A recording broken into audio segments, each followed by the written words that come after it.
Ladies and gentlemen, welcome back to the Landy Lodge, where today we are again talking Final Fantasy VII Rebirth. It is Final Fantasy's day in the sun. Between this game, the 16 DLC coming out, the Dawn Trail expansion releasing this summer, the fact of the matter is the folks at Square Enix are absolutely cooking right now.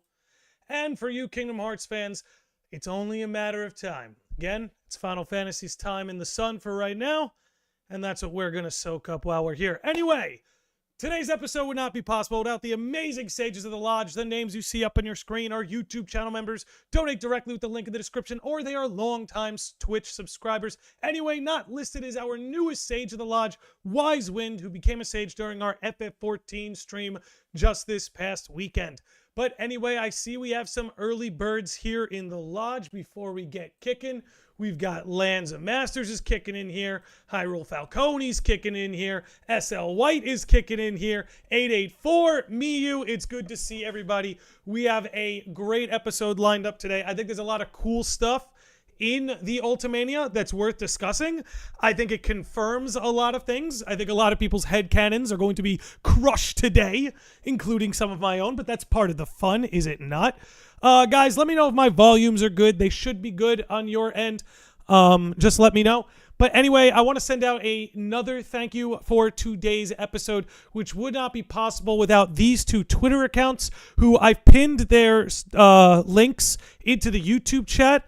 Let me see. I believe I have it saved, too. No. That's the stream key. Definitely don't want to put that out there.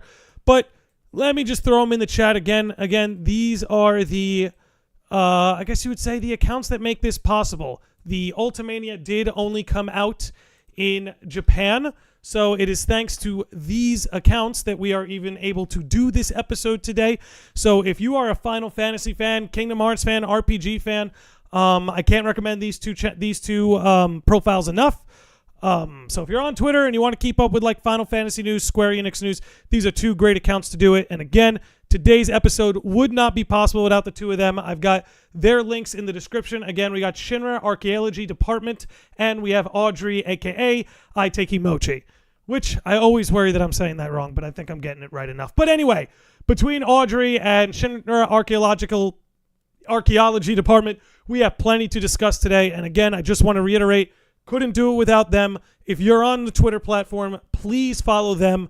Again, they're great. They'll keep you up to date on everything. But anyway, let's get into it, shall we? Let's get into it. We have lots to discuss. Let's start with this right here just to get us kicking right now. Volume is good. That's what I like to hear. Josh Z, getting us started hot with a $10 super chat. Says, Landy, Sephiroth put Cloud's inner consciousness to sleep over the first 7 chapters of Remake. He hasn't said anything since falling from Sector 5. That's an interesting thing that'll definitely be worth investigating, Josh. You know, I'm excited for my hard mode playthrough, because while I'm doing my New Game Plus, I really just put in Chapter 13, and I'm running around doing all the side quests.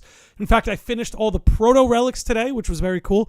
But anyway, thank you, Josh. I definitely want to make some time for theory talk once we're done dissecting the Ultimania and kind of talking about it intervenely. But I hope you'll stick around when we do our hard mode playthrough, because I'm gonna keep an eye out for that. Miyu says, not sure how long I'll be on today, but hello. Well, we're glad you're here for however long you are here. But anyway, let's get into this first translation coming to us from Shinra Archaeology Department. I gotta just talk slower, Nick. Just talk slower. What are you doing? Anyway.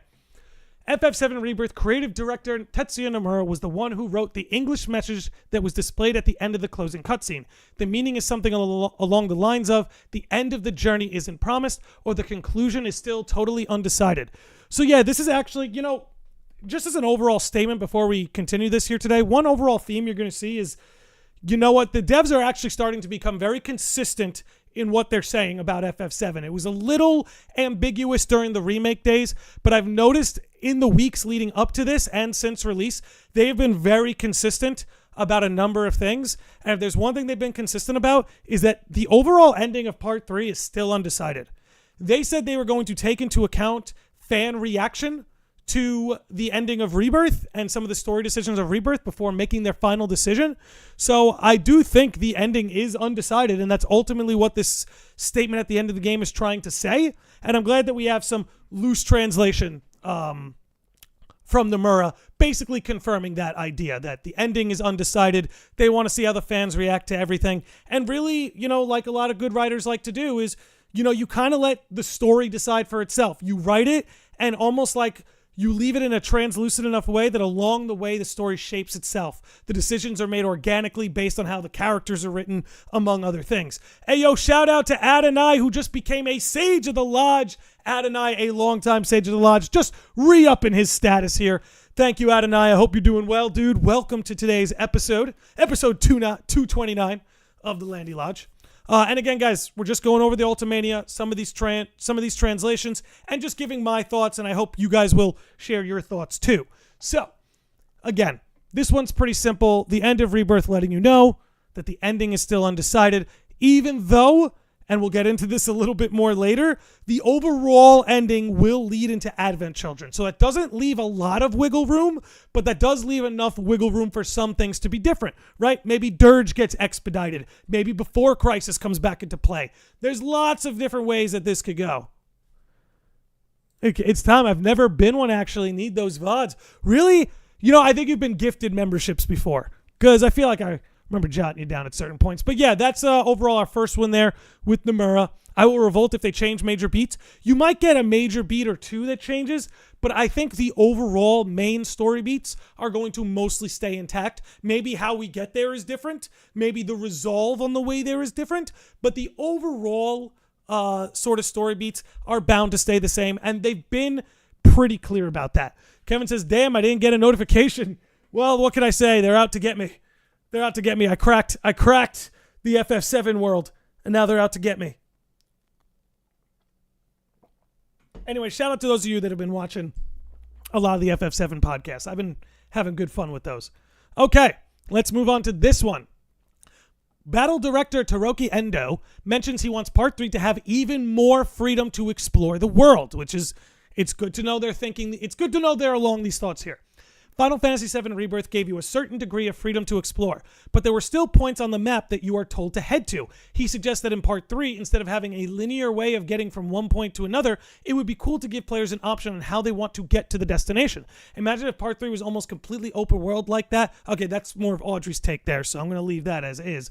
But, I don't think that overall means a sort of Breath of the Wild style of open world, because I think the overall linearity of the story beats is going to stay the same, and going to these certain destinations will stay the same. I think what they want is to give the player freedom for how do you get there, right? Maybe you take the airship. Maybe you take the tiny Bronco on the water. Maybe you go on foot. Maybe the buggy is something you could do. Maybe you have, I don't know. Overall, I'm not sure that's overall. I don't know if they're getting at kind of being open world like that, because I'm not sure you could do that. I'm not sure with the final act, or rather the second half of the story of Final Fantasy VII, you kind of do need to keep things relatively narrow. I think if there was room to do things out of order and change that up, it would have been more likely in Rebirth than the third game. I think they more just kind of want to give you the freedom to decide how you get there, when you get there, and maybe make a handful of locations interchangeable in regards to when you arrive there. But yeah, let's see. Genova might be somewhat different, says 884. SL White says, I think we will get more additions than changes. I think that's true. I think that's overall what you're seeing the consequence of remaking, quote unquote, all of this is rather than change stuff, they are building on top of things. And there's a retcon or two thrown in there. We've seen a retcon with Dine. I don't know if you could call it a retcon because this is a reimagining. It's not supposed to replace the original, but you get my overall point. Anyway, that's it for this one. Let's move on to the next one, which is a cool one to think about, and it's something that, again, pretty much confirms what we talked about in our breakdowns on the previous podcast episodes. Anyway, Shinra Archaeology Department. I gotta slow down. In the fight against Sephiroth Reborn, the characters are divided into 3 separate areas. Nomura says that they're all dealing with the same entity, theoretically speaking. Sephiroth is a sort of transcendent being, so he can operate in multiple worlds at once. So, of course, what have we been saying? That when characters like Sephiroth are appearing in multiple worlds like this, they're fractionated versions of themselves, right? Sephiroth himself is basically merged with Genova in the life stream. him doing that allows him to propagate himself in multiple places at once, in multiple perceptions as once. That's why we'll get into it later. There's another translation here about, a lot of the time Sephiroth appears, only Cloud can see him. A lot of the time we, the player, see Sephiroth, it's really only Cloud that can see him. So this kind of paints into this idea that when you have a character like Sephiroth that's appearing in multiple worlds, it's not that it's Sephiroth A, Sephiroth B, Sephiroth C. It's all fractions of the same prime Sephiroth. And again, we're going to get into this in a later episode. For those of you that did the Johnny side quest, you know how there were 7 Johnnies, but they were all a fraction of the same Johnny? It wasn't Johnny A, Johnny B, C, D, E, F, G. And what happened at the end? At the end, they all converged into the one Johnny. Johnny is literally an allegory for how the world of FF7 works. Again, he's one Johnny, fractionated across 7 Johnnies, and they all converge into one prime Johnny, back where they came from. It's not a death, it's a homecoming. Same thing sort of works here with Sephiroth. But yeah, those are really just my thoughts on that. Let me see what you guys are getting on. Fingers crossed for young Sephiroth showing up in part 3, even if it's a flashback. I absolutely think that's what you're going to get. You're going to get a lot more flashbacks in part 3. Because we haven't seen the full Nibelheim event. We haven't seen Aerith's burial into the water. There's a lot of stuff that's been omitted from the player's view that we are bound to flash back to in part 3. So I'm pretty confident on stuff like that. Lanza Master says, wow, one of the best mods in the game, ladies and gentlemen. The idea is Fragment Sephiroth is Vesseling Cloud. Again, it's all about fragmentation. It's all about fragmentation. The way Genova's been fragmented, right? You have the Genova head, the torso, the way she's been fragmented. Now the life stream has been fragmented. Sephiroth's been fragmented, so on and so forth. Johnny was fragmented. Anyway, let's keep it rolling. I think that about covers that one. Here's a cool one. So this one comes to us, says the first page of the Final Fantasy VII Rebirth Ultimania opens up to a page of the Forgotten Capital along with Aerith's white materia in the center with the English words, no promises in this journey. Which, I've seen a lot of discussion around what that means. And, if you look at it from yes, SL White Chadley 2, fragmentation. It's all there. It's not alternate timelines. It's not alternate universes. It's fragmentation. For those of you who watch every episode, I must sound like a broken record, and I apologize for that. Yosuke, what's going on, dude? Good to see you're here. I've seen people try to liken this to Tifa and the fact that, Cloud made that promise to Tifa, and this might be signaling doom and gloom for Tifa, as in, like, Cloud's not going to keep his promise. I kind of see it the other way around, in the sense, maybe not the other way around, but I see it another way. Because it's Aerith holding the white materia, right? This is all Aerith and white materia based. No promises in this journey. If you noticed, there were a few points in FF7 Rebirth where Aerith was kind of telling Cloud, hey, don't take Tifa for granted. In the sense that, like, I don't have any friends from childhood that, like, I've made promises with, or that I have around. I didn't have a friend like that growing up that I'm still in touch with. And I think a lot of the reason she's kind of signaling that is because, Zack promised to return to Aerith, and he never did. Cloud promised to save Tifa, and in OG FF7, he did. So it's almost like Aerith kind of looks upon that with a benign envy. That's how I interpret that. So when she says no promises in this journey, it's like Cloud and Aerith don't have that promise of I promise to save you.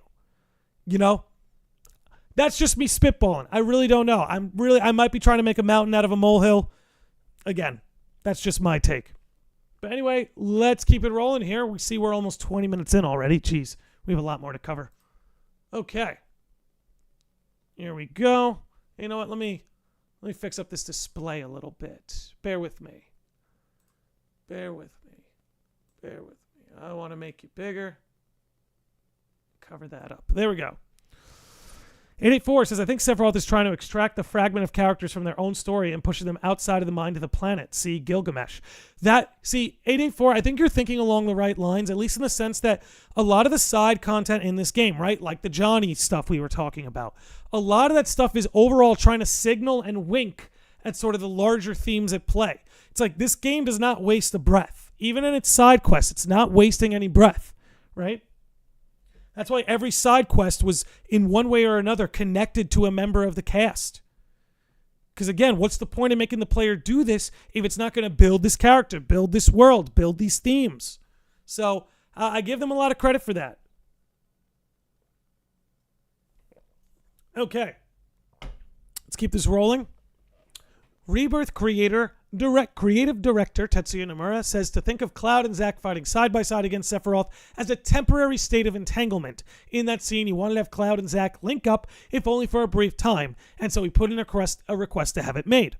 Now, I think what you can overall get from this is that these two worlds clashing, don't think much of it. Temporary state of entanglement. It was a convenient crossing of roads that allowed these two to fight side by side, which was great. Was it fan servicey? Absolutely. Absolutely. And they found a unique way to let it happen very quickly that it doesn't overall have a greater effect on the world at large. However, I do expect to have a greater effect on Cloud. But these two worlds clashing for a moment, I don't think it's worth making too much of it. I think overall, what Nomura is saying here is, hey, we found a way with the way we're playing with the lore to bring these two together for a brief moment, only to tear them apart at the end. Or did they? More on that later. But anyway, let's keep this rolling. Okay. Final Fantasy VII Remake Part 3 main story has already been completed in the terms of written. And Nomura thinks they will perhaps start voice recording in the near future. So that means it's not only written, they must have the script ready to go. Like near future, that means they're either done with that script and it's being edited, or they're currently like at the end of writing it. But that's encouraging. He remarks that Kitase proposed an idea. This is crazy. This is crazy. He remarks that Kitase proposed an idea to him about something very important to include, even though it wasn't in the original game, and Nomura is pondering how to deliver. He thinks it will surely make people happy if they can do it well. Kitase hopes to deliver an amazing product for Part 3 without having to sacrifice quality over time. He says the reason why Final Fantasy VII Rebirth was such an efficient development period was because they retained the same staff as the previous installment, and Part 3 will also have the same team. Kitase mentions Final Fantasy VII Rebirth was actually done within 3 years, since about 1 year was developing the DLC. And he hopes to be able to stick with that schedule for Part 3 too. So that pretty much tells you that, you know, if they are working on DLC for Rebirth, it's going to be very small scale. I don't think you get a full-blown like character study, like micro plot like you had with Yuffie, Sonin, and Deep Ground. I think if anything, you have skins, you know, more mini games, extra Coliseum battles. I don't think we get anything too crazy DLC-wise. But I want to talk about this. He remarks that Kitase proposed an idea to him about something very important to include, even though it wasn't in the original game, and Nomura is pondering how to deliver. He thinks it will surely make people happy if they could do it well. So, let's talk about that. Smash the like button, says Yosuke. Damn right. Damn right. Did we get to Kitase Part 3 quotes? We're kind of on that now, Lance. We're jonesing on it now. By the way, Yosuke, I love the Ice Cube profile picture. That's all I want to say. We have much to do, my brother. And I would agree with you, 884 in the Void. I believe Aerith is a manifestation of the White Whispers. Not her herself, perhaps, maybe, but Lifestream White, Lifestream Black, those White Whispers are a consequence of Aerith. So, getting back into this, I've seen a lot of people theorize that this could be Advent Children, that what they're doing right here could be like Advent Children DLC. But I don't know if it's as high scale as that, guys. I'm trying to think, and it might take me a while to put it all together, but it may not be as big scale as, include all the Advent Children. Because that's a whole other story, man. Like, that's a DLC. I think they're talking about the base game here.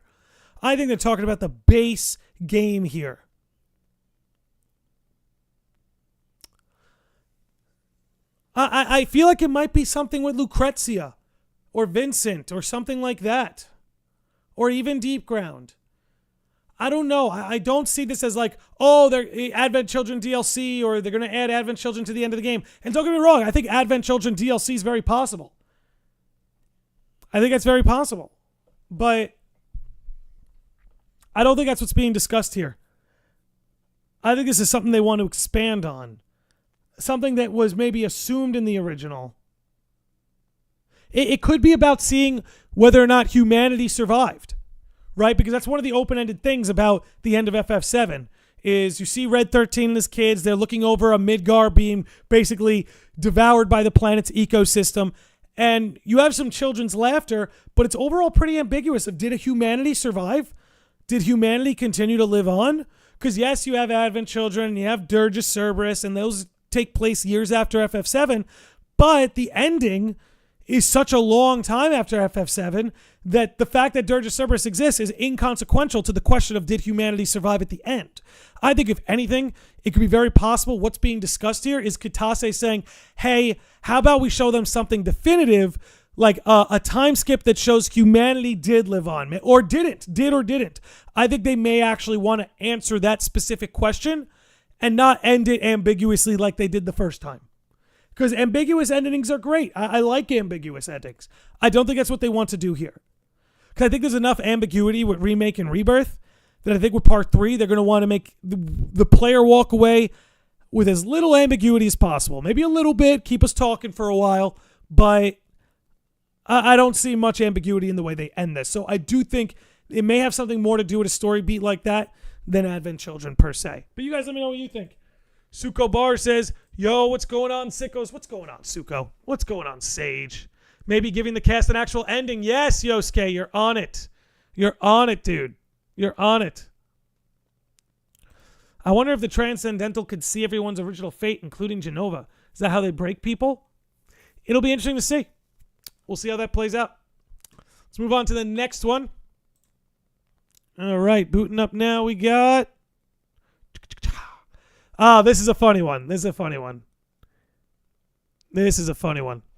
A send-off, a proper, absolutely Will's word. That's what I think. Yosuke says, to be frank, this remake project feels like a cap to FF7 in general. Well, that's kind of the thing, right? Is like, FF7's been going on a long time.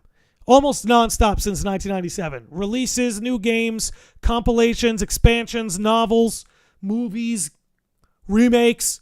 It's been nonstop. I think giving us a definitive ending is going to make everyone feel so good. I think the satisfaction that can be gained from giving FF7 a canonical definitive ending, players will leave euphoric, especially players like myself who have been into this since they were 7, 8 years old. I love the fact it's gone on this long, but I don't want it going on until I'm 70. And we'll talk a little bit about that later. There's some comments that are being made about the future of FF7, but at least having a definitive ending to the timeline, to the canon, like, hey, 1,000 years, humanity survives, so whatever happens post FF7, just know humanity survives. Stuff like that can go a really long way. But anyway, let's talk about this a little bit more lighthearted, pretty funny.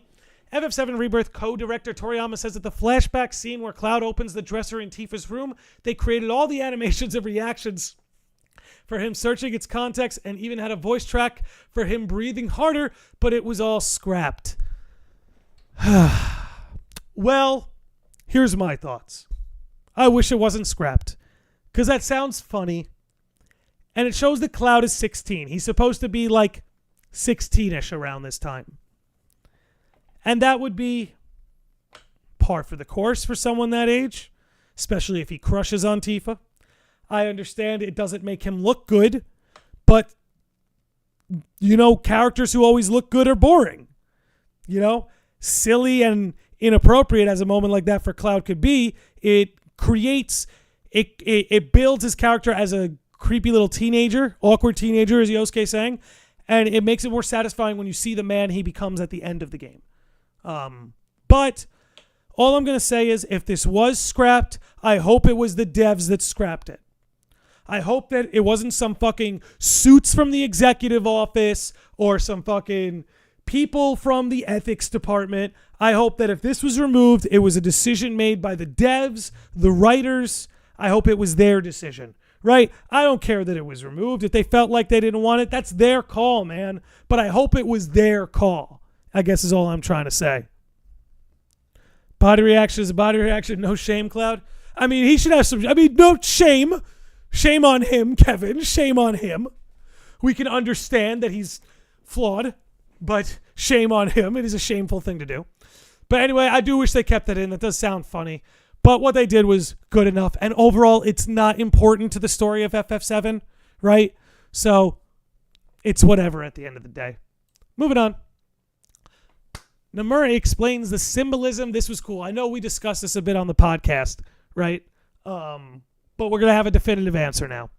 Nomura explains the symbolism of the FF7 Rebirth official art. Cloud's name Cloud represents the stormy sky on the left. Zack's last name Fair represents the clear skies on the right. And I'm an idiot, and I was today years old when I learned that. That Zack Fair's last name was made to be a contrast to Cloud.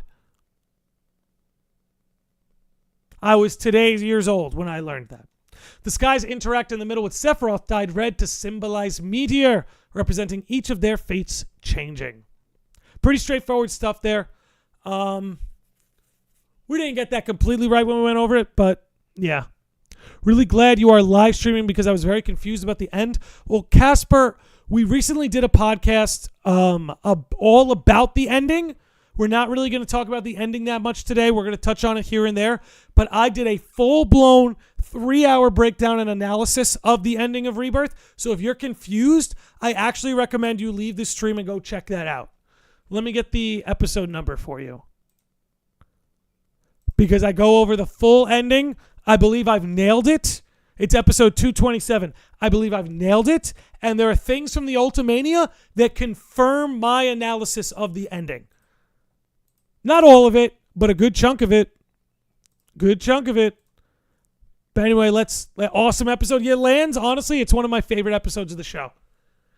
Probably my second favorite episode next to the Why Aqua Matters episode. Okay. Let's keep this rolling. Moving right along. We are half hour deep. So this is a funny one. At the end of FF7 Rebirth, it's unclear at this point in what capacity Aerith is appearing. As a living person, a spirit seeking from the live stream, or an illusion seen only by Cloud. Well, I can tell you this with confidence. Definitely not this one. But easily. And I think the ultimate question is, which one of these two is she? This is the ultimate question. If she's an illusion, then this is Genova playing with his mind. If she's a spirit speaking from the live stream, which I think is way more likely, mind you, and I went into that on the breakdown on episode 227, that's where I would place my bets. That would make sense. But this is a wrap. I'll happily eat shit if I'm wrong, but this is a wrap. It's one of these two. And this would be Aerith, that would be Genova. I think it's all of them. It could be some combination of the three, which would mean it's not any of them, because they all kind of cancel each other out. But they get into this a little bit more at the end. But I think they want to leave us, the audience, confused. They know not every audience member is going to watch a Landy Lodge 3-hour breakdown of the ending, and it's just going to be like, I don't know, one of those three, and walk away, right? Most of the fan base does not engage in the stuff we do on here. Most of us are the sickos. There's way more sickos in here than normies. They're both here, but there's way more sickos here than normies. Most normies play the game, they have some interpretation of it, and then they move on. And if they're wrong come part 3, they don't care. It's a beautiful thing, actually. But anyway, let's move on. When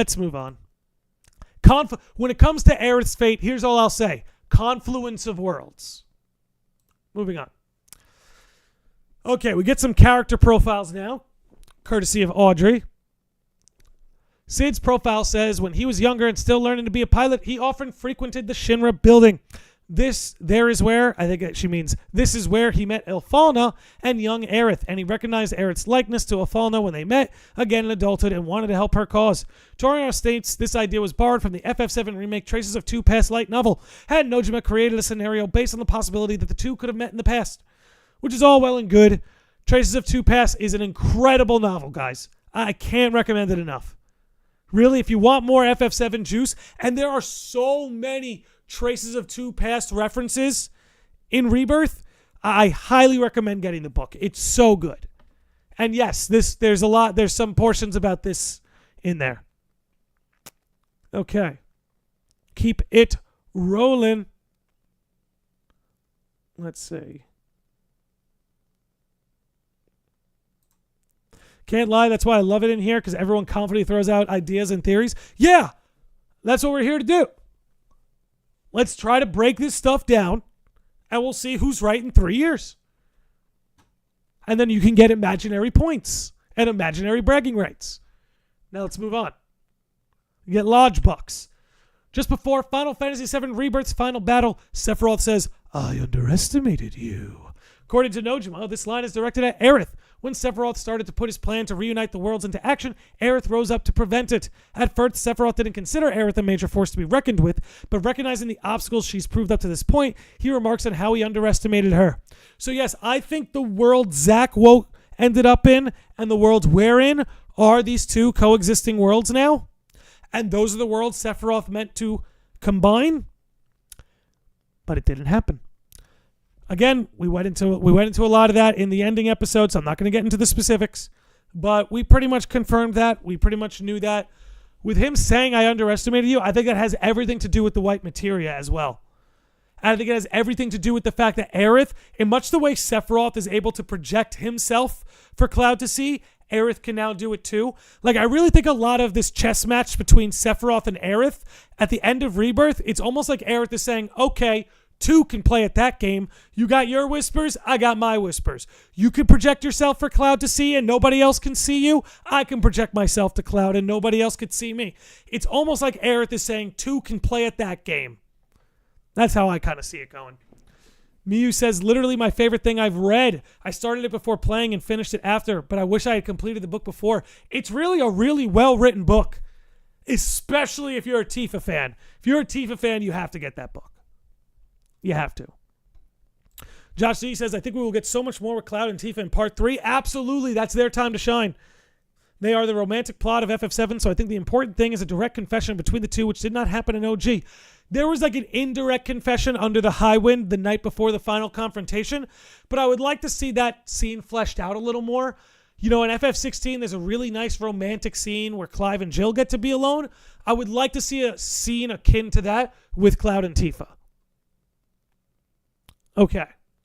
Moving along. So this one talks about Roche. Nojima wanted to write a fitting end for Roche's story, but he saw Roche was still alive at the end of the game in the helicopter, although in black robes for now. See, the question is if they're going to be able to cure this. Can they save Broden? Can they save Roche, right? Or are they doomed? Are they doomed? That's going to be part of the question. Can characters like Broden and Roche be saved? Can that geostigma be reversed? Who knows? They became two sides of the same coin, yin and yang. Absolutely. Abso-freaking-lutely. Let's keep it rolling. Okay. Asked if Aerith's white materia has now turned transparent will also be key to future developments. Of course they will. Nojima says yes. Toriyama adds that this is something we can look forward to in the third game following FF7 Rebirth. Did I like Roche as a character? Asked Casper. I did. I did like Roche as a character, and say what you will, I put out a video on it. We predicted Roche's entire character arc. We predicted the entire thing. I think it was executed well. And I don't think that makes it predictable. I think that makes it real. I think that makes it consistent. So I loved Roche's inclusion. I think giving Cloud visual examples of what could happen to him if he succumbs to the geostigma, it's not enough for him to see these robed people around.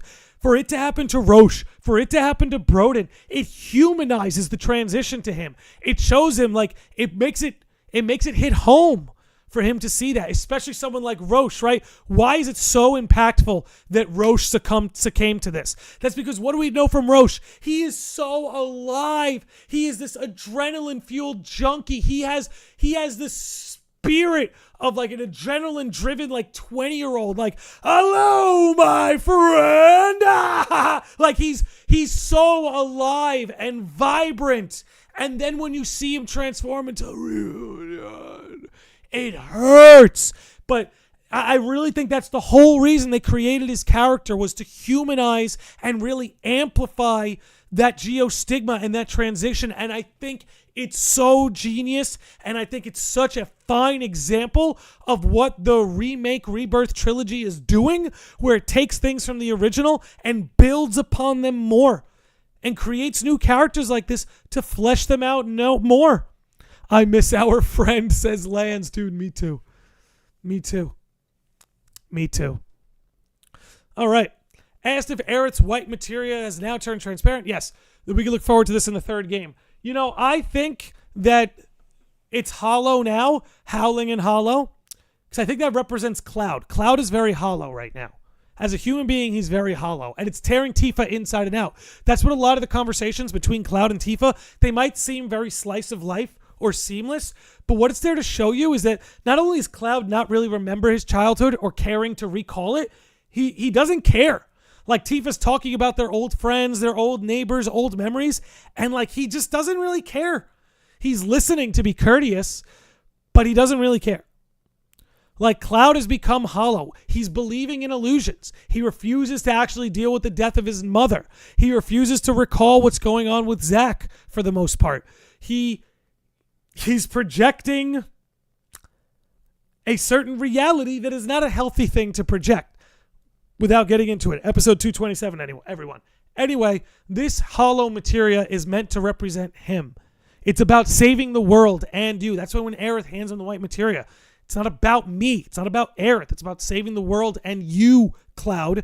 So I think you'll see this materia get its groove back after the live stream scene with Tifa. After the live stream scene with Tifa where Cloud accepts the death of his mother, accepts the death of Zack, and just like how all things work well in threes, he will accept the death of Aerith, which he is currently in denial of. When he accepts those three things, right? And what is a big theme of this trilogy? Accepting death, rejecting death. The main party, in their backstories, they all accept death, except for Cloud. Sephiroth denies death, defies death, trying to get Cloud to do the same. Anyway, when he accepts the death of his mother, Zack, and Aerith, that materia and Cloud will be full again. He'll be himself again. Now, the real you. The real you. Let's keep it going. Keep it rolling. Yoshinori Kitase says the third entry in the FF7 remake project will likely be the last FF7 title he's directly involved in, though there's always a chance the world of FF7 will continue on in the future. For now, part 3 of the trilogy will mark the end of it. With that in mind, he hopes Cloud and all the other characters end up finding happiness, though the story's ending won't be known until it's actually finished. He personally wishes things will conclude without any unresolved feelings remaining, and that is a good thing to hear. This is a mixed bag. I actually think this statement from Kitase, for me, is a very mixed bag. Personally, I like the second half. That no unresolved feelings, everything is conclusive, and people can leave without a lot of questions. I love that. Have us leave resolved. However, over here, the idea they're going to keep making FF7 stuff without Kitase. Now, look, we don't have the whole original crew, right? This FF7 trilogy has most of the band got back together, right? Kitase, Nomura, Nojima, most of the band got back together, but they don't have Sakaguchi. So the idea that Kitase might step back and maybe Nomura and Nojima would make, a Dirge remake or an Advent Children game or something, I'm not too opposed to that. I'd prefer the three of them all work closely together when working on this stuff. But I'll say this, man. Without Kitase, Nojima, and Nomura, I don't want FF7 content. When it comes to the future of the FF7 franchise, without Kitase, Nojima, Nomura, I don't want any FF7 content. And if you make FF7 content, at least one of those men needs to be on the project, and at least one of those men needs to have the final say in everything. Or else I will be very skeptical about that FF7. Let's put it that way. So overall, with the future of FF7, what should they do when they don't have these three guys anymore? Just remaster everything. Remaster the OG to make it look fucking beautiful. Remaster Dirge, make it look beautiful. Like, stuff like that can still be okay for the future. But when it comes to Kitase, Nojima, and Nomura, if they're not calling the shots, I don't want it. However, let's end on a good note here. I really enjoy the second half of the statement here, where he's saying the idea is to conclude this trilogy, nothing unresolved, no questions asked. I think that's very encouraging, because I love the ambiguity of remake. I love the convoluted elements that were added in Rebirth. I think it's all appropriately convoluted, but I think those two things will only age well if the final game puts a bow on it, to put it that way. An expansion of Queen's Blood. Will's word. You got it. You got it. Do you think FF7 will end part 3, or will Advent Children, Dirge Surges, potentially new stories will follow? I think an Advent Children game is possible. I think an Advent Children DLC is possible. Honestly, I think the third game in the trilogy will be the biggest game we'll ever get for FF7. I think Advent Children and Dirge games that come after will either be remasters in Dirge's case or made to be much smaller scale like Advent Children. But yeah. All right. Casper says Cloud and Tifa never got together in the original FF7. That is technically not true. A romantic connection between the two of them is very heavily implied in OG, not outright said. And then in the compilation material, particularly Advent Children, a romantic connection between the two is very evident. And if you got Tifa's date scene maxed out in Rebirth, but then again, that's Rebirth, you're talking about OG. And OG, to your credit, never outright confirms anything like that. So are the two worlds that exist just possible depictions of life and life beyond? I think the two worlds that exist are the planet and the life stream. And the life stream can create worlds based on the memories, hopes, and dreams of the planet. And that's why all those fragmented, fractured worlds pop up. Let's keep rolling. Ask if there's... Thank you, because I never played that game. I got you, Casper. That's what I'm here for. I'm here to help clarify these things. Ask if there's any meaning behind the single white feather that flutters by Cloud and Zack in the opening of Rebirth. Nomura jokes that it might be hinting at something, punning on the Japanese word anji and the first half of either Angel or Angel. Guys, I have said it. The reunion, the reunion, the reunion. I thought there was a chance they could appear in part 2, but I think they'll be there. Angel and Genesis. I really think they'll be in part 3, and I think Nomura soft confirms it here. Call me crazy. I'm pretty sure this is a soft confirmation by Nomura. Like, he may not appear materially or physically, but it's very possible that Angel's going to appear in some way, be it as a flashback, be it as a live stream projection, you know, FF7's version of the Force Ghost. I think that's evident. I think that's evident. I don't know. You guys could give me your thoughts, but I think this is being pretty straightforward and pretty self-evident here. Suko Bar says 1,000% will be back. Lanza Master says, I'd rather see Zack reunite with Cisne than Angel. That's a tough one. If I had to pick, I'd pick Cisne because she's still living. But yeah. Could be he appears in the live stream, which is where I believe Zack is. Nomura with the dad puns. Absolutely. He wouldn't be Nomura without him. Okay. Let's keep this rolling. How far in? Okay, we're 45 minutes in. Oh, boy.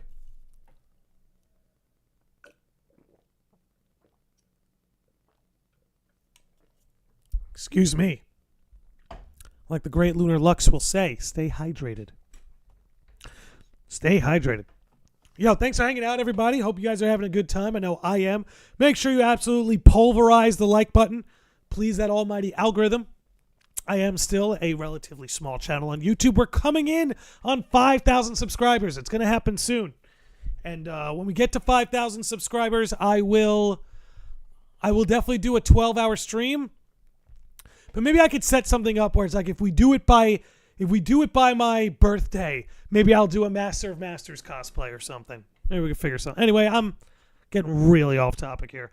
Let's rein it back in. Moving on to the next translation. Major spoilers. We finally have clarity on what Cloud is saying, and we got this right. We got this right. Chat especially on the last live stream. You got this right. We got this right. That's what I'm saying. The Ultimania is making that episode age real good. Episode's aging real good. Anyway, let me get on to it. We finally have clarity on what Cloud is saying in this scene at the Forgotten Capital.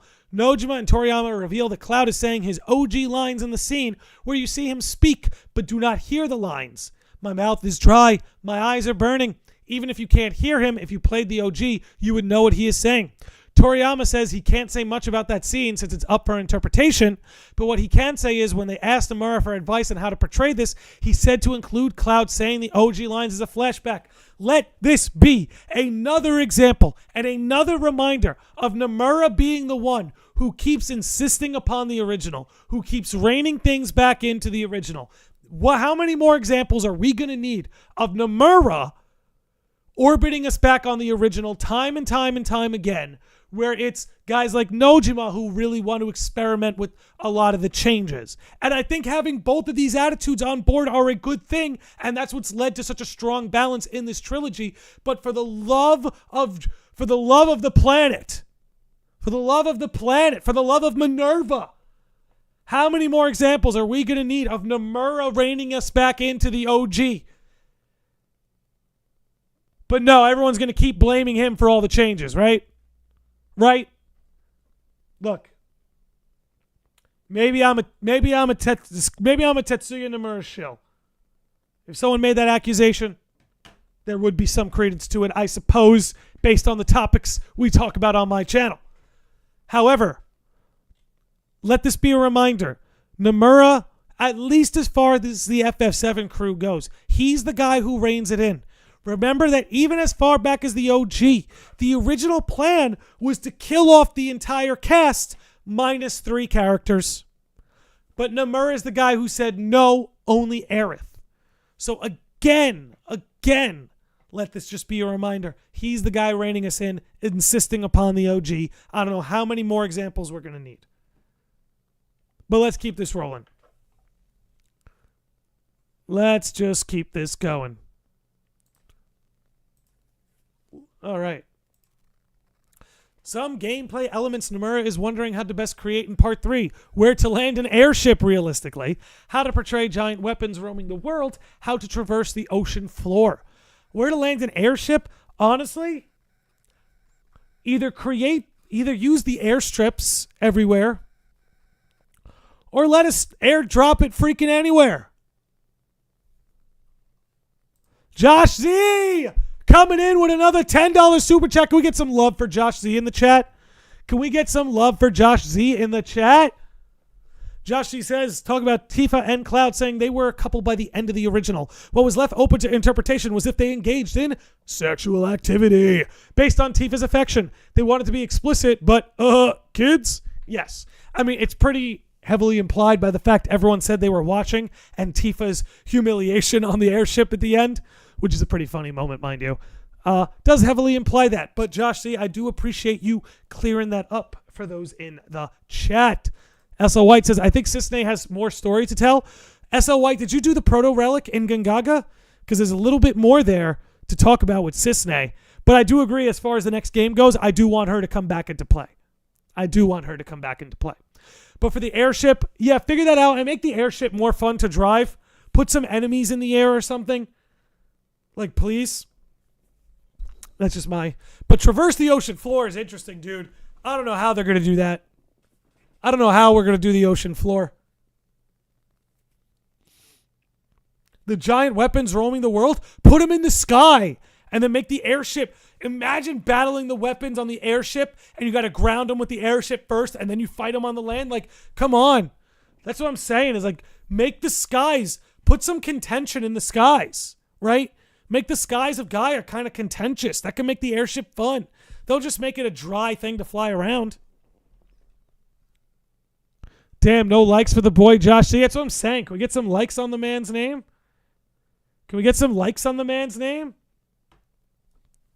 But there we go. We're racking them up now. I know this has nothing to do with Rebirth, but I'm curious what you thought about Final Fantasy 16. Casper, I absolutely loved Final Fantasy 16. We'll be streaming the Rising Tide DLC in a few days. We've done a lot of podcasts on Final Fantasy 16, and after the Rising Tide DLC, I've got a few videos and podcasts in the books for it. So, let's keep this going. We still don't know her real name, says Miyu. I know, that's how you know she's still a Turk underneath it all.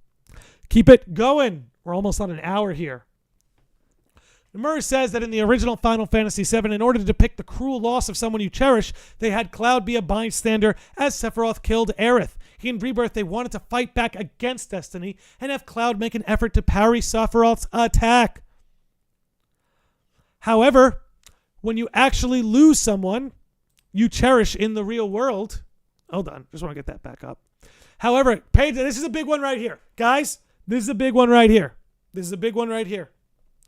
However, when you actually lose someone you cherish in the real world, you aren't able to accept it right away. Final Fantasy VII Rebirth strives to depict that inability to accept the loss of someone precious to you. Cloud's psychic interference reflects this state of mind. I'll just say it again. Final Fantasy VII Rebirth strives to depict that inability to accept the loss of someone precious to you. Cloud's psychic interference reflects this state of mind. I am only reading that slowly because I have been of that opinion since it happened in Rebirth. The second it happened on stream, this was my conclusion. And I further reinforce it upon sitting on it and analyzing it. And I'm sorry, I know there's some people out there who want her to physically live. That's not what's happening here, man. That's not what's happening here, man. And they're showing it to you.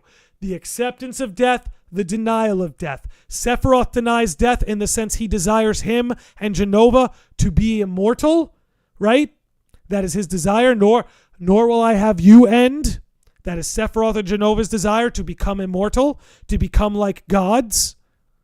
Cloud denies death by denying the death of his mother. And in a lot of ways, symbolic of that reoccurring, he now denies the death of Aerith. I called it too, says Josh Z. Yes, you did. Yes, you did. That's why it's called Rebirth, because grief. Exactly. Exactly.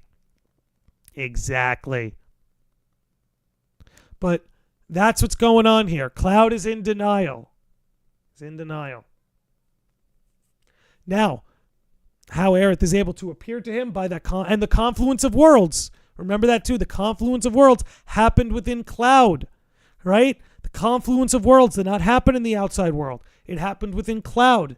That's why he's in two worlds at once. The world with Aerith and the world without Aerith. And that's why in the world with Aerith, you see that fragment in the sky. A fragment that you see in the original, in the live stream, by the way. Wink, wink. You see that fragment in the sky. Because that world in which Aerith is with him is doomed to end soon. Anyway, I'm getting into episode 227 a little too much. But that's overall what's being discussed here. Again, that episode is aging very well. And shout out to you guys in the chat too, man. It's not just me. It's not just me. We all work together to put this stuff together. And I think that's why we have such a good track record, is because we're not just one head thinking about it. We're many heads pooling our ideas together. And then we come out with something that's turning out to be pretty good. But is he even able to care? I don't know. He's looking pretty hollow to me. Let's keep this rolling. FF7 Rebirth producer Katase says that there might be some who expected Cloud breaking the barrier of fate in Remake to also alter what befalls Aerith. However, he says the concept behind the Remake project is to generally adhere to the story of the original game. Now, guys, they have been saying this forever. They said this back during the Remake marketing cycle. That overall, it was going to stick to the same story beats as the original. How we get there and when they're concluded, withholding. I guess that's all I have to say about that.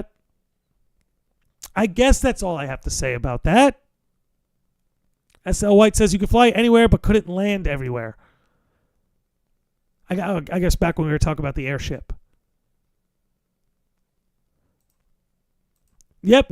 Yes, Suko. Will's Word is here. Will's Word's the man. You guys should follow Will's Word. And Lands and Masters in particular. All right. That one's pretty straightforward. We did a whole thing on the ending. We don't need to keep that going. Gilgamesh! Hamaguchi says the island where you get to fight Gilgamesh is supposed to be the exact position of Goblin Island in the original game. Excuse me. Jesus. I don't know where that gassiness came from. Excuse me. Ooh. It's because I'm starting to get hungry. However, since Gilgamesh was set to appear on that island, they decided to include the goblins in Corel instead. So, pretty straightforward there. It's why the goblins are in Corel. Gilgamesh Island is where that used to be. That's kind of a retcon. but it's an inconsequential retcon, and I think it makes things cooler. The Gilgamesh stuff was awesome. Moving on. Kazushige Nojima says that the writing in FF7 Rebirth scenario, he studied Buddhism's Yogacara and Yoon's theory of the collective unconscious. Man, are we looking good. Referring to these should make it easier to understand how the game's world works and may even hint at the story's ending. Yes, the collective unconscious, the hero's journey, all of that is included in this remake trilogy. And we've been talking about that for years, how Carl June's work is influencing not just FF7 Rebirth, but all of the works at Square Enix. You want further context on how some of these stories that are playing out in Final Fantasy 16, 14, 7 Rebirth, and even Kingdom Hearts are playing out? Look up Carl June and the theory of the collective unconscious. Look up the integration of the shadow. You'll see it play out. But hey guys, this is why we don't talk about Carl June on this channel for no reason. He's one of the most influential people, not even in the world of nonfiction, but the world of fiction as well. But yes. But I will say, you know, I've done a lot of reading on Carl June. I've not really looked into the Yogacara, but seeing it lumped in with Carl June's work and the collective unconscious, that's making me want to look into it. But let's move on, baby. Here we go. This is cool.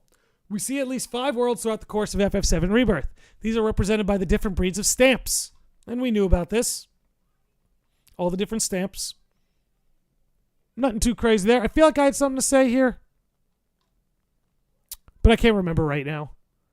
I thought I had something to say about this. I guess that I think there's going to be 7 worlds overall when it's all said and done. I think when it's all said and done, there's going to be 7 worlds. Because I think you have these 5 worlds, and now you have the world where Aerith is right now, and perhaps the world where Zack is right now. Creating a full 7.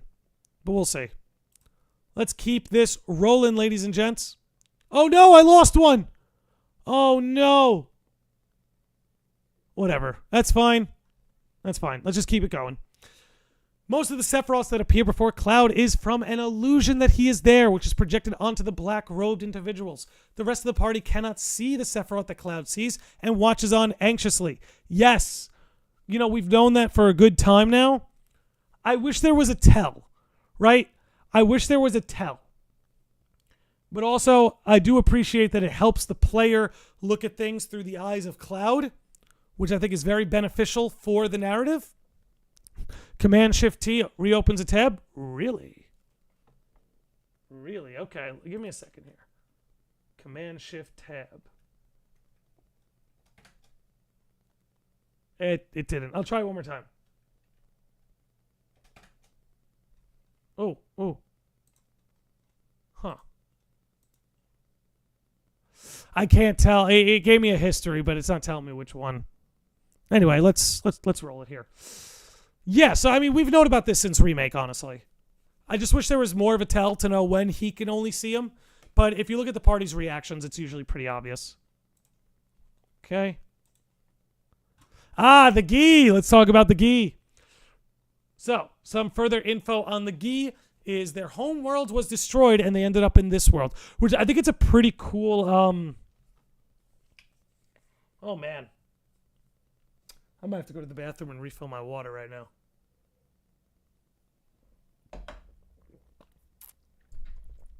Because I have a lot to say on the Gi. Yeah, give me a minute. I'm going to go to the bathroom, refill my water, and then I'm going to go in on the Gi. Because I didn't get to talk about them much during the previous 2 podcasts. So I definitely have a number of things I want to say this time around. So hang tight. We're going to be right back. And then, we're going to get talking about the Gi.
Okay. We are back, and we have got to talk about the gi, but also it's getting a little dark in here.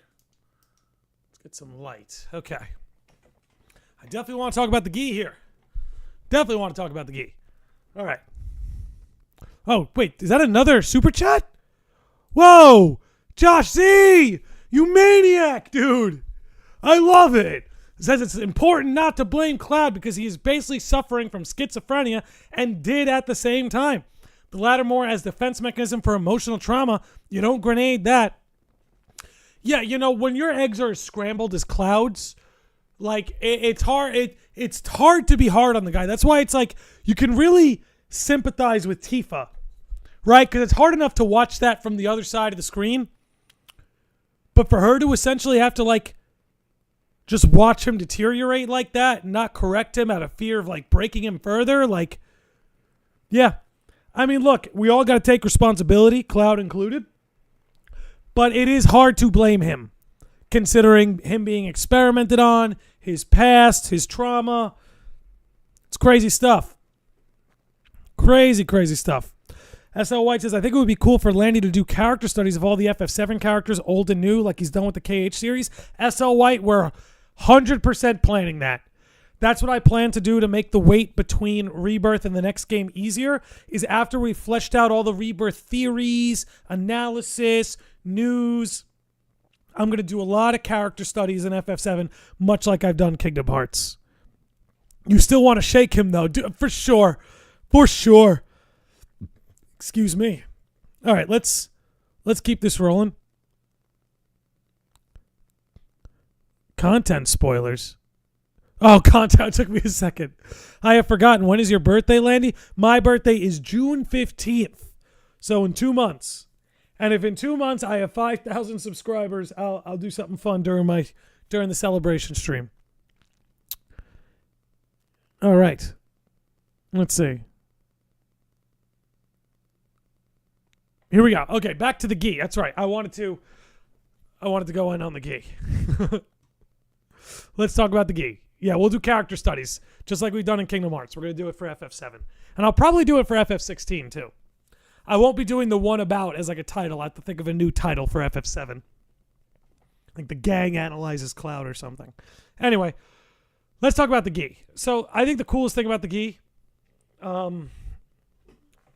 is they paint this idea that aliens have come to this planet multiple times, once in the form of gi, a second time in the form of Genova, and this idea that the life stream rejects anything not of the planet.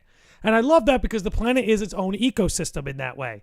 So if you're a foreign object to the ecosystem wants to flesh you out. It does not want to integrate you.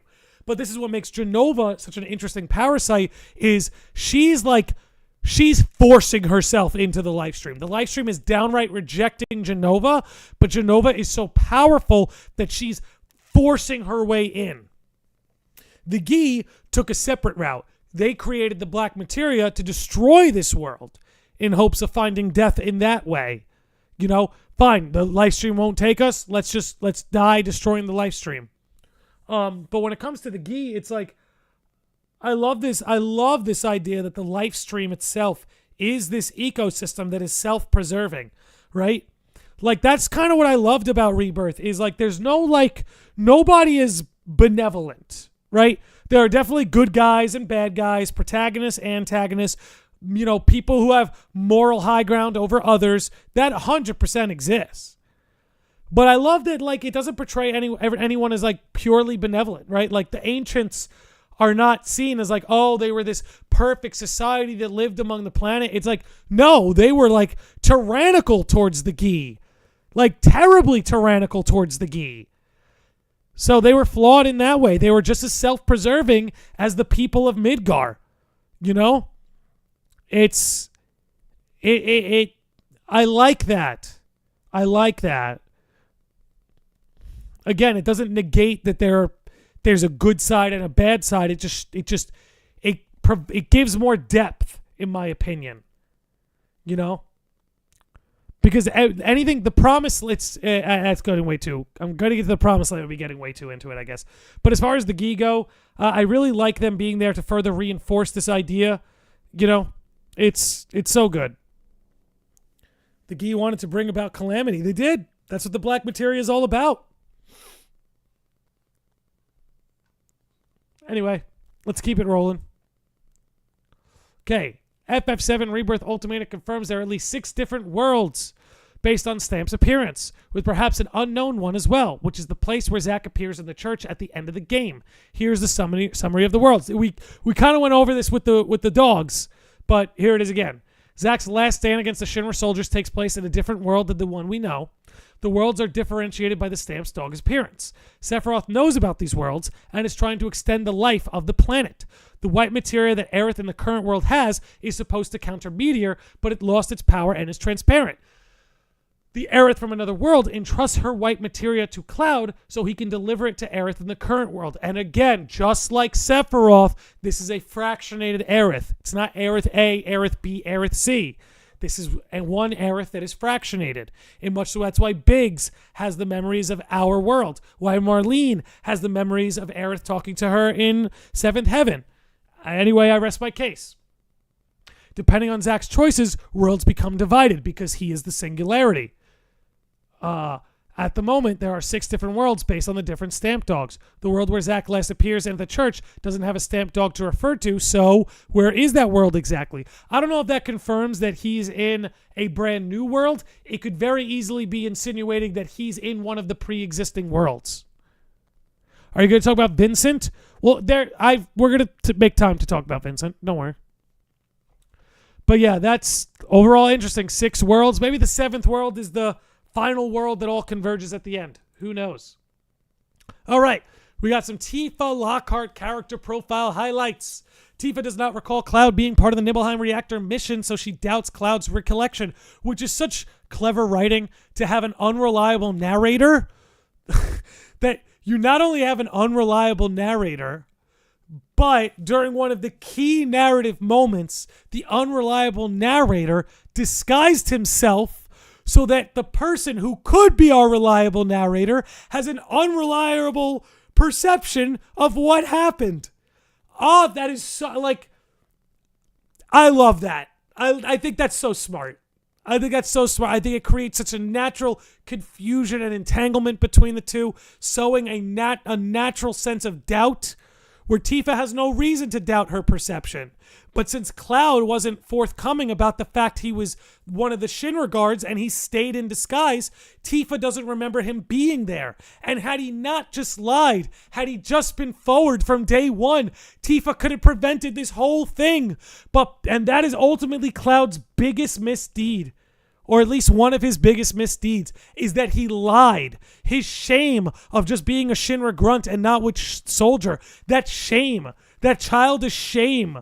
That lie. That lie of the Nibelheim incident. If he had just told the truth, it would have all been prevented. Because then Tifa would have a reliable interpretation of what went on. But meanwhile, she's there like, Cloud, how do you know all of this? How could you know all of this? You weren't there. Why are you recalling this? It's creating a confusion within Tifa. And again, I just think watching that all play out, especially in Rebirth, amazing. Cloud also thinks it's strange Tifa survived the incident with Sephiroth, so the two have conflicting memories. Kind of went over there. Hojo almost told them the truth. I'm glad he didn't. Tifa hides her true self and puts up a front for others. Yeah, we know that. And she has done this ever since her youth. It seems like she dislikes that part of herself. This is great. This is her character arc. She wishes she could be more like Aerith or Yuffie, who are able to voice their true opinions without a second thought. She sheds tears for Jessie during her Loveless performance at the gondola. She gets caught up in the atmosphere, and Cloud reaches over and... But yeah, I mean, this is the fun part about Tifa's character, right? This is the fun part about Tifa's character, is watching her grow as a person. And that by the end of part 3, she is very forthright and confident. We've got a raid.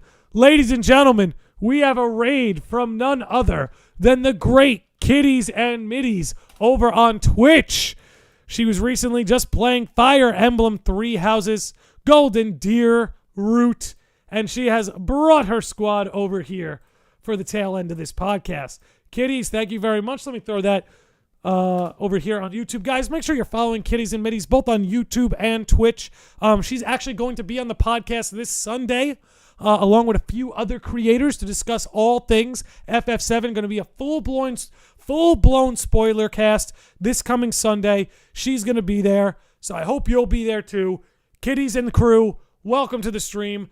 And yeah, I'm Landy Lodge. I do a lot of videos and podcasts about FF7, Kingdom Hearts, Square Enix, RPGs, the whole bit, Soul Calibur. So, you know, if that's your thing, follow us here on Twitch, follow us on YouTube. But anyway, let's keep this going. I'm prepping all my thoughts and points. Yeah, me too, because we have a lot to get to. S.O. White says Tifa's a people pleaser too. She is, but this is the stuff that's going to make her so interesting in part 3, right? Her saying she dislikes that part of herself. We've all been there. She wishes she could be more like Aerith or Yuffie, who are able to voice their true opinions without a second thought. And I think watching her grow into that in part 3 and becoming that forthright individual who just finally says what's on her mind and accepts the consequence of whatever her speaking the truth is going to bring, that's going to be a very rewarding thing to watch take place. That's what I show up for. That's what I show up for. Okay. Let's move on to the next bit. We've got Vincent. Vincent's real age is unknown, but looks to be around 27. Well, looks to be around 27. He's been around much longer than that. But in a stasis sort of mode. He sleeps a lot because he wants to suppress the monsters within him. I get that. He's super bad with technology, as seen when he didn't know that the Shinra card reader was out of battery. He's from a different time. I like that because it shows you he's just from another time. You know what I mean? He's more adept with old tech, like the radio on the Tiny Bronco. Again, just showing, we all know this, right? Being Legacy fans. But if you're a newcomer, this is showing you that Vincent is from an older time, But yeah, that's all for Vinny Boy here. I can't wait for Vincent in part 3. I think his moveset's gonna be wild. It'll be like a combination of Cloud and Barrett, which will be sick. All right, next. Glenn Lodbrok is 38 years old and apparently messed up on a mission 15 years ago. Ever Crisis spoilers. And deserted Shinra. He works with Viceroy Saruf in Wutai. Note that it's just Rufus spelled backwards in katakana. So in English, Saruf has too many R's for it to be an anagram for Rufus, but in the Japanese katakana, there's only one R. So it's clearly an anagram for Rufus. I have a whole theory about this. Rufus he's the founder of Avalanche. We know from before Crisis that he founded the Wutai branch of Avalanche. Rufus is the founder of Avalanche. He founded Avalanche in order to murder his father so that he could take power, and that's why Avalanche was always trying to murder President Shinra.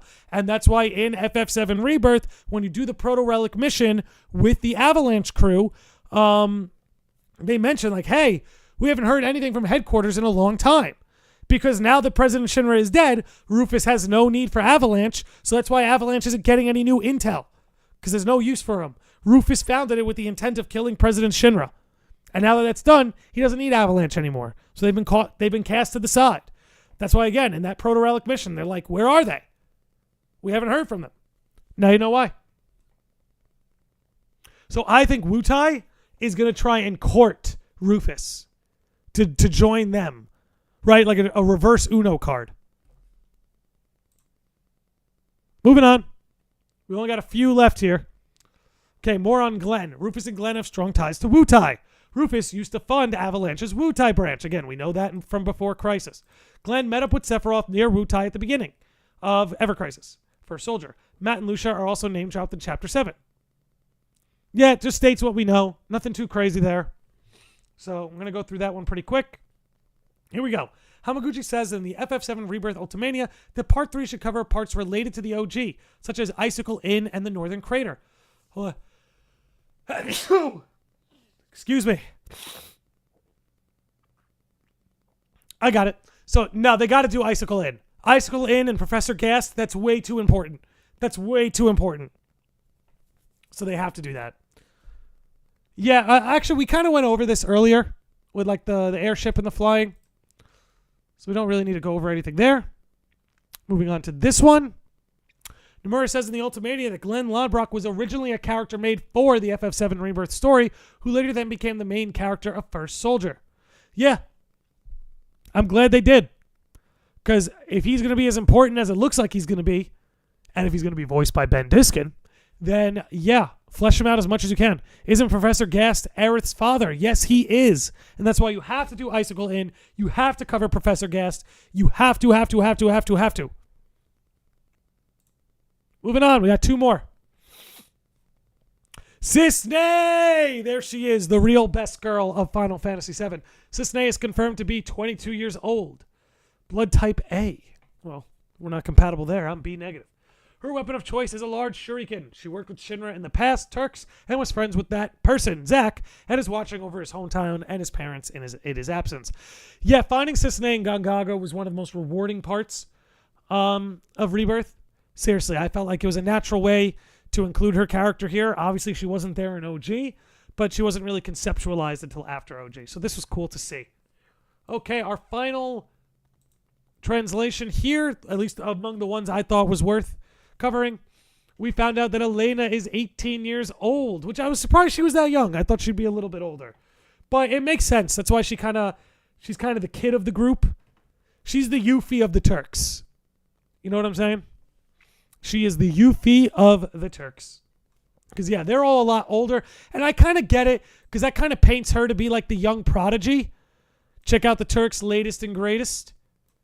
So, I think that's pretty cool. Advent Children has Tifa wear a ring on her left finger in the last scene of the film, the church scene. I am behind. Sorry. That's all good, too, Tensei. Don't you worry. Don't you worry. Cissnei Lincoln Crisis Core saved my ass more times than I can count. Me too, dude. Me too. All right. So with that, we have Hojo has no care for Shinra, so why is he still around? Because he could use Shinra's facilities. But yeah, guys, I mean, look, that's gonna pretty much cover everything from the Ultimania that I felt was worth covering. There are other things that can be covered. I mean, there are other things that have been translated. Again, let me post their I have their links pinned, but let me post their links again into the chats. Okay. Let's post this into the chats. If you want to see more translations or just overall keep up with more FF7 releases, do follow these 2 accounts, Audrey and Shinra Archaeology Department. Jesus. That's been like the word of the day. I can't get right today. Make sure you follow them. Without them, this episode would not have been possible. Without the sages, this episode would not be possible. Without you all in the chat, this would not be possible. So before we wrap up today, let's give some special shout outs to, first of all, Josh Z for dropping 3 $10 super chats on us. Josh, you are the man. You are one of the most supportive people of the Landy Lodge, and we thank you with all our heart. Just thank you for overall just being such a great guy and supporting what we do here. Adonai for becoming a sage of the Lodge. Kitties and Middies for the raid. And with that, and Lands for modding. And with that, let's set up a raid over here on Twitch. Where are we going to take the crowd? Let's take them to, let's see, who's live right now? Let's take them over to Kingdom. Let's take them over to KH Guides. We're going to take the squad over to KH Guides. He's playing Kingdom Hearts 1.5 Remix today. But yeah, we're going to end it there, guys. Thank you all for hanging out. Another great episode of the Landy Lodge Down. We've got 2 episodes coming this weekend. One of them is FF7 based. The other one is a surprise. I've got some Kingdom Hearts and FF7 videos to drop this week, so be on the lookout for that. Thanks for hanging out, everybody. We'll catch you on the next one. Peace.